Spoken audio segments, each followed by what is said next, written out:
यार क्या इस बच्चे ने मिस कर दिया, क्या करना चाहिए था ताकि ये भी 97, 98, 99 लाता. मी कंप्लीट ऑनलाईनमध्ये होतो. ऑफलाईन कोचिंग वगैरे ॲज अ CET रिलेव्हंट अशी कोचिंग नव्हती मला कोणती. ऑनलाईनमध्ये कुठून करायचं ह्या बाबतीत मी कधीच क्लिअर नव्हतो, कारण मल्टिपल रिसोर्सेस होते. नक्की कोणते रिसोर्स फॉलो करायचे की तुला असं नाही की बाबा मला 97 पाहिजे, 98 झाले असं नव्हतं तुझ्या ते एक वाटतं की एका टीचरला फॉलो करावं बेसिकली, आणि त्याच टीचरला फॉलो करावं. म्हणजे सपोज एखादी कॉन्सेप्ट समजली नाही की दुसऱ्या टीचरला स्विच नहीं करायचं. हेलो बच्चों, वेलकम टू गणित अंक. एक और सेशन, बट आज का सेशन बहुत इंटरेस्टिंग होने वाला है. बहुत इंटरेस्टिंग इसलिए कुछ अलग करने वाले हैं आज हम. सबसे पहले हम बात करेंगे कि कैसे हम 90 परसेंटाइल क्रॉस कर सकते हैं. और सेकेंड बात हमारी रहेगी, यार क्या इस बच्चे ने मिस कर दिया, क्या करना चाहिए था ताकि ये भी 97, 98, 99 लाता. ठीक है. तो आगे का पूरा सेशन मराठी में लेंगे. भैया भी आपके जो है वो मराठी में कम्फर्टेबल आहे ना. मला माहिती आहे की तुम्ही पण मराठीला प्रिफर करता. चला मग सुरू करू याचं इंट्रोडक्शन. आणि मला तुम्ही ह्या सेशनच्या नंतर सांगा की काय ते 2-3 टेक अवेज आहे ते तुम्ही या सेशनमधून घेतले. I want to understand, I want to know तुम्हाला हेल्प होतीये की नाही. ठीक आहे. पक्का कमेंट करा आणि सांगा, आम्हाला आवडेल बघायला. ठीक आहे. Over to you. Hello everyone, myself Mayur Mhaske, and currently I am pursuing second year of engineering in artificial intelligence and data science from Dr. D.Y. Patil Institute of Engineering Management and Research, Akudi, Pune. And I gave CET 2023 and I secured 93.18 percentile. Okay. म्हणजे हा तुमच्याहून 2 वर्ष मोठा आहे.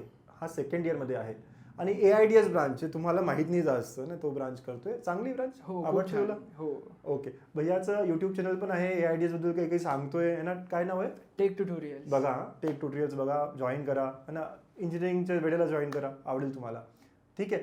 तर मयूर, तुझं background सांग. तू कुठून आहेस, तुला किती अपॉर्च्युनिटीज होत्या, तू JEE करत होता, CET करत होता, ट्युशन्स होती ऑनलाईन ऑफलाईन, हे सगळं थोडंसं सांग ना. मी प्रॉपर उरुळी कांचनचा आहे आणि मी कंप्लीट ऑनलाईनमध्ये होतो. ऑफलाईन कोचिंग वगैरे ॲज अ CET रिलेव्हंट अशी कोचिंग नव्हती मला कोणती. मी कंप्लीट ऑनलाईन केलं, बोर्ड CET सगळं. म्हणजे तुझ्याकडे ऑनलाईन रिसोर्स होते पण व्यवस्थित? ऑनलाईन वर यू क्लिअर की मला ऑनलाईनमध्ये कुठून करायचं, काय करायचं? ऑनलाईनमध्ये कुठून करायचं ह्या बाबतीत मी कधीच क्लिअर नव्हतो, कारण मल्टिपल रिसोर्सेस होते. नक्की कोणते रिसोर्स फॉलो करायचे हा प्रॉब्लेम आहे की इतके रिसोर्सेस आहे आणि वी कॅनॉट अंडरस्टँड की कोणतं चूज करायचं. तर तू पण म्हणजे 2 वर्ष चूज करायला काही तुला म्हणजे झालेलं नाही? म्हणजे 2 वर्ष चूज करायला असं वाटतं की अरे एखादी कॉन्सेप्ट आपल्याला एखाद्या टीचरकडून समजतीये, एखादी नाही समजते, आणि असं होतं. म्हणजे तुला असं वाटतं नाही की एखादा टीचरला फॉलो करायला हवं? हो, मला एक वाटतं की एका टीचरला फॉलो करावं बेसिकली, आणि त्याच टीचरला फॉलो करावं. म्हणजे सपोज एखादी कॉन्सेप्ट समजली नाही की दुसऱ्या टीचरला स्विच नाही करायचं. त्याच टीचरचं परत लेक्चर पाहायचं, पण दुसऱ्या टीचरवर स्विच नाही करायचं. म्हणजे प्रॉब्लेम काय होतो की आपल्याला असं वाटतं की ते समजत नाहीये, पण तसं नसतं. ते आपला त्यावेळी तो माइंड तितकं ग्रास्प नसतो करत. हा प्रॉब्लेम आहे. ओके. बोर्ड झाले. हो. What was your stage? कारण की आता मुलांचे ऑलमोस्ट 40 डेज राहिलेले आहेत. तर त्यांचं आणि तुझं थिंकिंग तेव्हा काय होतं है ना, आणि व्हॉट वॉज युअर स्टेज? तू खूप प्रिपेअर्ड होता, कसं होता? जेव्हा बोर्ड झाले होते तेव्हा माझ्या बोर्ड लेवलच्या कॉन्सेप्ट झाल्या होत्या. बट CETसाठी आपल्याला बोर्ड लेवलच्या कॉन्सेप्ट आहेत important, but numerical solving ability it's too much important for CET. तर तिथे मी कमी पडत होतो. म्हणजे फक्त बोर्डचे कॉन्सेप्ट, थेरॉटिकल नॉलेज आहे, बोर्डला आन्सर लिहू शकतोय, पण CETसाठी काय करायचं ह्याचं काहीच नॉलेज नव्हतं. सो CETच्या ॲट द एंड म्हणजे तसा प्रॉब्लेम झाला होता माझा. म्हणजे तुला बोर्ड झाल्यावर असं वाटत होतं का की माझं 90 क्रॉस होणार नाही होणार, भीती होती की नाही, वर कॉन्फिडंट की मला होऊन जाणार? मला म्हणजे माझ्या स्वतःवर विश्वास होता की मी करेल, पण ते करण्यासाठी मला खूप मेहनत घ्यावी लागणार होती. हे नक्कीच जाणवत होतं की मला आता आहेत ना, बाकीचे मुलं जर नॉर्मली 5 तास करत असतील ना, मला 10 तास करावे लागणार आहे, आणि मग 90+ मी जाऊ शकतो. म्हणजे तुला माहिती होतं, तू युवर रिअलिटी चेक आला होता. हो. की बोर्डचे पेपर जसे गेले तुझे, हो, त्यातून की बाबा आपल्याला जास्त करावं लागेल, otherwise I will be in trouble. हो. पण जसं तू सांगत पण होतं मला की you are over confident at times, right? हो. म्हणजे 10वीला तुला चांगले वेळ आले तर सराउंडिंगमुळे, जसं तू सांगत होता. तर what was your stage again एक वेळा? म्हणजे very over confident at that time. खूप मुलं असतात. हो. म्हणजे मला वाटतं की कॉन्फिडंट असलं पाहिजे, पण आपल्या कॉन्फिडन्सची लेवल आपण सेट केली पाहिजे. म्हणजे हा ठीक आहे, मी करू शकतो, पण त्याला सारखा विचार केला पाहिजे ना की आपण आत्ता कुठं आहोत आणि आपल्याला कुठपर्यंत पोहोचायचं आहे. ह्या सगळ्याचा जर विचार केला तर मग आपण ते आपली कॉन्फिडन्स लेवल म्हणजे मेंटेन करू शकतो. आपण किती कॉन्फिडंट असलं पाहिजे आपल्या अभ्यासावर. बट जे की माझं थोडंसं चुकलं, ते मी कदाचित जरा थोडं जास्तच कॉन्फिडन्स होतो. म्हणजे तुला असं वाटायचं की माझे होऊन जाईल, आय एम टॉपर टाइप्स. हा. असं खूप मुलांचं असतं. हो. ठीक आहे, आपण याच्यावर अजून चर्चा करूया मुलांनो. हो. पण अगोदर तुझं पूर्ण सिलेबस कव्हर झालेलं होतं का जेव्हा तुझे लास्ट 40 डेज राहिले होते? तिन्ही सब्जेक्ट बेटर होते काय काय तुझी? माझं ऑलमोस्ट 85 to 90% सिलेबस कव्हर होता. एक 10 to 15% माझा राहिला होता सिलेबस. पण तो पण थेरॉटिकल? हो, theoretical. न्यूमेरिकल बेस कमीच होता? हो. ओके. मग 90 क्रॉस करायला काय करावं? म्हणजे तू असं काय केलंस की 90 क्रॉस झालेच पाहिजे? 90 क्रॉस मला एक कळालं होतं ॲट द एंड त्या पॉईंटला. आत्तापर्यंत मी मल्टिपल रिसोर्स फॉलो केले, जे की खूप चुकीचं आहे. एका स्पेसिफिक टीचरला फॉलो करावं, एका स्पेसिफिकला टीचर फॉलो केलं, मग मी मॅथ्ससाठी अंकुश सरांना फॉलो केलं आणि तेच त्यांचेच मग मी एक्स्ट्रा बुक्स वगैरे काही सॉल्व नाही केले. तेव्हा सरांच्या नोट्स पाहायच्या, नोट्स सॉल्व करायचे, तेच क्वेश्चन मी 2-2, 3-3 वेळा सॉल्व केले असंच. आणि टेस्ट देणे गरजेचे, जे की मी मिस आउट केलं. अच्छा, तू टेस्ट दिले होते? पण मी जस्ट 2 टेस्ट दिले होते. जे मी फ्री दिले होते? हो, त्या फ्री दिलेल्या टेस्ट. ओके. म्हणजे तुला असं वाटतं की 90 क्रॉस झाले तुझे? हो. फक्त तू एक मल्टिपल रिसोर्स नाही केलं, स्ट्रेट फॉरवर्ड एक टीचरला केलं आणि जे ते प्रश्न घेतात ते? हो. आणि मी बोर्डच्या वेळी जी मिस्टेक केली, रिव्हिजन. मला असं वाटायचं अरे हा रिवाईज केलं म्हणजे आज मी सपोज रोटेशनल डायनॅमिक्स केलाय, तो मी डिरेक्टली 2 महिन्यानंतर पाहिलं परत. ओके. जो की हा खूप मोठा गॅप आहे. आणि ह्या गॅपमुळे प्रॉब्लेम काय होतो, मला असं मी जेव्हा तो 2 महिन्यानंतर पाहिला, मला असं वाटलं अरे हे मी पहिल्यांदाच करतोय. सो मग मी सीईटीच्या वेळी हा एक पॉईंट म्हणजे ह्या पॉईंटवर लक्ष दिलं की आता मला जे मी करतोय ते मला डेली पाहायचंय. म्हणजे सपोज मी ह्या वीकमध्ये जितकं शिकलोय ते आजपासून मी परत करणार आहे. म्हणजे सपोज आज माझा फर्स्ट डे स्टडीचा, मी सेकंड डेला परत पहिल्यापासून पाहणार आहे. तर आज मला 1 तास लागला असेल, आता मी थर्ड डेला गेलो, थर्ड डेला फर्स्ट आणि सेकंड डेचं करणार. तर आता मला काल जर 1 तास लागला होता, तर आज मला 45 मिनिट्स लागणार आहे. 10 मिनिटात होईल नंतर. ऍट द एंड अशी एक सिच्युएशन येणार ज्यावेळी म्हणजे पेपरची तुमची जी आदल्या दिवसाची सिच्युएशन असेल, ज्यावेळी तुम्ही कम्प्लीट सिलेबस एक ते 2 तासामध्ये रिवाईज करणार. पण त्याच्यासाठी तू काही केलेलं होतं का? म्हणजे तू काही फॉर्म्युला शीट किंवा काही बनवलेलं होतं का? बोर्ड झाला त्याच्यानंतर what was your first step of? मी सीईटीसाठी मग नोट्स म्हणजे शॉर्ट नोट्स बोर्डसाठी काढलेल्या थ्योरी नोट्स होत्या, लॉंग नोट्स, ज्या की आपण रिवाईज नाही करू शकत इतक्या जास्त. तर मी शॉर्ट नोट्स काढल्या होत्या. म्हणजे एक मॅक्सिमम 3 पेजेसमध्ये पूर्ण चॅप्टर संपला पाहिजे, अशी माझी स्ट्रॅटेजी होती. मग मी केमिस्ट्रीसाठी इतकं थेरॉटिकल होतं, म्हणजे फिजिक्सचे फॉर्म्युलाज लिहिले होते, मॅथ्सचं सगळं तुम्ही दिलेलं होतं ऑलरेडी. तो out of 3 subject which was your most हेटेड किंवा चांगला न वाटणारा सब्जेक्ट कोणता होता? तसं पाहायला गेलं तर फिजिक्स. बिकॉज फिजिक्स असं म्हणू शकतो कॉन्सेप्ट मला सगळ्या समजत होत्या, एकदम व्यवस्थित समजत होतं फिजिक्स. पण जेव्हा न्यूमेरिकल सॉल्व्ह करणार आहे मी सीईटीचे, तेव्हा जो अप्रोच गरजेचा होता आय गेस तो. मग काय केलं त्याला? जे क्वेश्चन सॉल्व्ह केलेत ऑलरेडी मी तेच जसे बघत होतो. आता कळेल म्हणजे काय करायचंय बघून समजायला लागलं मला हळूहळू. म्हणजे की आता आयडिया नाही ना लागत आहे मला, ठीक आहे डिरेक्टली बघून लिही सोल्युशन, कळेल इथं कसा काय फॉर्म्युला वापरला, क्वेश्चनमध्ये काय दिलं म्हणजे कोणती स्टेप करायची, अशा कळत गेलं हळूहळू. पण तू सोडलं नाही त्याला? सोडलं नाही. आणि बाकी 2 सब्जेक्ट तुझे चांगले होते, तर असं काही की बाबा 2 सब्जेक्ट करतो असं काही विचार आला कधी? मला एक म्हणजे मी एक एक्झामचा पॅटर्न खूप व्यवस्थित अनालाइज केला होता की तुम्ही सगळं सांगितलं होतं पहिलंच लेक्चर आपलं पेपरचा pattern and all everything. So मला माहीत होतं मला ॲव्हरेज स्कोरिंगकडे लक्ष द्यायचं आहे. म्हणजे फिजिक्स, केमिस्ट्री, मॅथ्समध्ये मला जे 150 क्वेश्चन आहेत 150 क्वेश्चनपैकी असं नाही आहे की फिजिक्समध्ये म्हणजे मिनिमम क्वेश्चन ऑफ एवढे सॉल्व्ह करायचे, असं काही नव्हतं. सो मी फाइंड आउट केलं आता मी केमिस्ट्री, माझ्याकडे ओनली 45 डेज आहेत, मी केमिस्ट्री आणि मॅथ्स इझिली करू शकतो. सो मी त्या 2 सब्जेक्टवर फोकस केला आणि मी तेच केलं. आणि तसे तुम्हाला फिजिक्स आणि केमिस्ट्री मिळून 1.5 तास असतो, तो you can give more time to chemistry. Yes. आणि असंही अगदी मला पर्सनली वाटतं जरी कोण महाराष्ट्र रँक 1 जरी असेल ना, तरी तो पूर्ण पेपर ॲटलिस्ट फिजिक्स केमिस्ट्री नाही अटेम्प्ट करू शकत. आणि जे की मी खूप इंटरव्ह्यूज वगैरे पाहिले होते असेच पॉडकास्ट, तर कोणीही असं बोललं नाही की मी पूर्ण फिजिक्स केमिस्ट्री पूर्ण अटेम्प्ट केलं. म्हणजे खूप कमी मुलं असणार असे. Correct. You can give priority to one. आणि पॉसिबल पण नाही ते. मोस्टली एखादा फिजिक्स न्यूमेरिकल असेल तर ते सॉल्व्ह करायला जास्त टाइम लागेल. सो एक कोणतं तरी त्यातलं जास्त म्हणजे तुमचा एक स्ट्रॉंग सब्जेक्ट ठेवा असं. म्हणजे मुलांना ज्यांना 90 क्रॉस करायचंय you can go with 2 subjects. आणि 2 सब्जेक्ट जे करतोय जसे यांनी सांगितलं की first thing is short notes बनवा प्रत्येक चॅप्टरचे. आणि मग क्वेश्चन्स कोणते सॉल्व्ह करायचे त्यांनी? मी म्हणजे माझ्या वेळी डिरेक्टली PYQ सॉल्व्ह केले होते. आणि मी PYQ सॉल्व्ह करताना एक म्हणजे मेथड वापरली होती. मोस्ट ऑफ द स्टुडंट्स काय करतात, एखादा क्वेश्चन आहे तो रिपीट झालाय अगेन, म्हणजे त्यांनी सॉल्व्ह केला आता जस्ट 5 मिनिटापूर्वी, पण तो स्किप करतात. बट मला असं वाटतं आता तुम्ही दुसरे एक्स्ट्रा क्वेश्चन सॉल्व्ह करण्यापेक्षा PYQ जे आहेत ते सगळेचे सगळे रिपीट पण करा, काही प्रॉब्लेम नाही. आणि मोस्टली PYQs लिमिटेड आहेत. So Correct. ते आपण सॉल्व्ह करू शकतो इझिली. म्हणजे नोट्स बनवा किंवा IQs करा है ना, असे हो. 2 केले आणि इतकंच केलं तुम्ही ते 90 क्रॉस हो, आणि रिव्हिजन एक start. Revision I think through test हो, थ्रू टेस्ट. जे तू मिस केलंय. हो. चला आता आपण दुसरं टॉपिक घेऊया. 93 आले आणि हो. 93 यायला काय करायचं बाबा, प्रॉपर नोट्स पाहिजे तुम्हाला आणि PYQ सॉल्व्ह करा. हो. इतकं केलं तर 90 क्रॉस होते किंवा लेक्चर्सचे प्रश्न परत करा जे आम्ही घेतो बीटामध्ये. हो. ठीक आहे, तर असं झालं.